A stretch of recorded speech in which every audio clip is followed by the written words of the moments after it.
Hi there and welcome back to the channel. Today I wanted to make a very brief video with kind of the topic of immigration.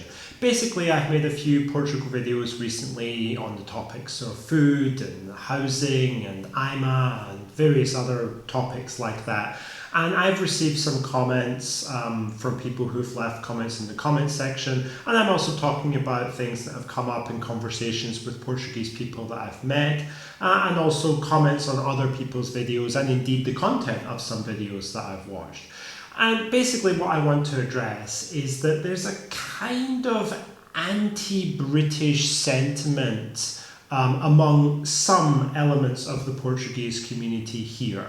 I've definitely come across quite a number of opinions which are basically along the lines of there are too many British people in Portugal and they're having a negative influence. Now, of course, there are many ways of thinking about negative influences. It might be anything from driving up property prices to not adapting to Portuguese culture in the way that some people want to see it. But whatever it is, I think that we really have to concentrate on the numbers. First of all, I don't think that British immigration into Portugal is at all harmful because it tends to be higher end immigration in the scheme of things. I'm not saying that everybody British in Portugal is rich, of course not. But British immigration here is definitely at the higher end of the spectrum of immigrants, economically anyway, that Portugal tends to receive. I mean, you have lots of people coming from Central Asia, places like Nepal and Tajikistan, or, Equatorial Africa, who are coming with economic power which is significantly less than the Brits. So anyway, just to throw some numbers out there, because I think this is pretty much ridiculous. There are 47,400 approximately Brits living in Portugal right now. Now, okay, you might say that's a lot. It's one of the larger groups. Obviously, Brazilians dominate. They have hundreds and hundreds of thousands of residents in Portugal. But the Brits are one of the larger groups. I think it's like third or fourth largest. Okay, so it's significant. But before we start complaining about the presence of British in Portugal and whatever kind of negativity that may bring in the perception of some people, can we just for a moment consider the other way? How many Portuguese are there living in the UK? Well, there are estimated to be 450,000 Portuguese nationals currently resident in the UK.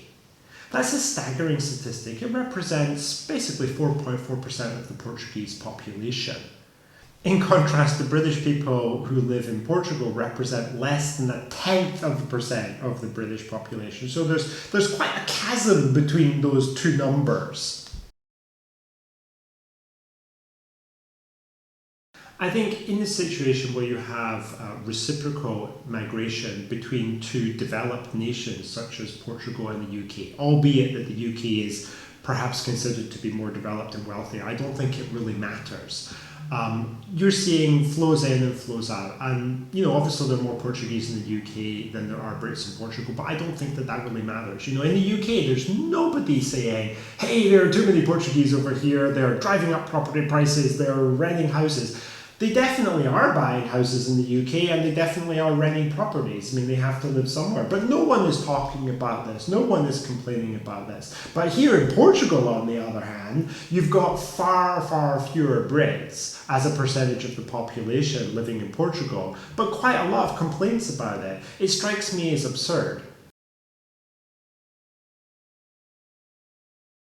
If, on the other hand, what you have is one-way migration, particularly from countries which are less developed, and you have these massive population flows from places like Africa or Central Asia, then what you're going to get as a result are big pressures being placed on services, essential services that Portuguese people depend on, such as education, healthcare, social security, basically you name it.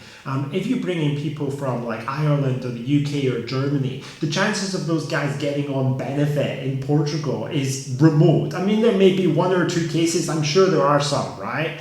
But there are not a substantial number of cases of that. I'm pretty certain of it. I don't know any British people or Irish people or foreigners of any kind here who are on some kind of social benefits. I just don't.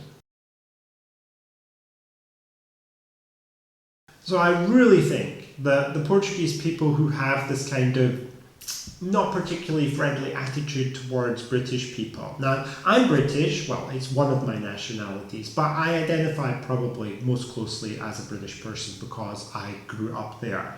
I'm not offended by it, but I just think it's illogical when people say things like that, and I think that they should maybe think more carefully about their comments and pay attention to what the actual situation is, in terms of the number of Portuguese who are living in other countries before they open their mouth and make remarks that British immigration, for example, is prejudicial in Portugal.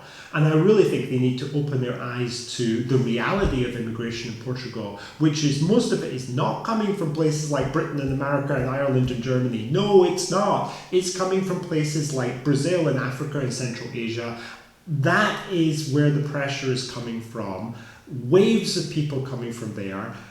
And these people do take advantage of the social security system, the hospital system, the education system to a far, far greater extent than immigrants from developed countries, most of whom tend to be retirees. I mean, there are not a lot of young Germans or young British people coming here to Portugal to settle. No, it's a place where people predominantly come to retire when they've already made their money, they've got their pension, and then they come here to retire. It's a completely different situation from, for example, a migrant from Central Asia who comes over here to pick fruit on a farm in Alentejo and then brings his family across using family reunification, and then they benefit from the health service, the education service, and because he's a low-income person he gets all kinds of benefits. The benefit system in Portugal is not generous in terms of like payments that you'll get for unemployment or social support. No, it's not. It's not generous compared to other European countries, but it is generous compared to the situation in Central Asia or Africa. And I think that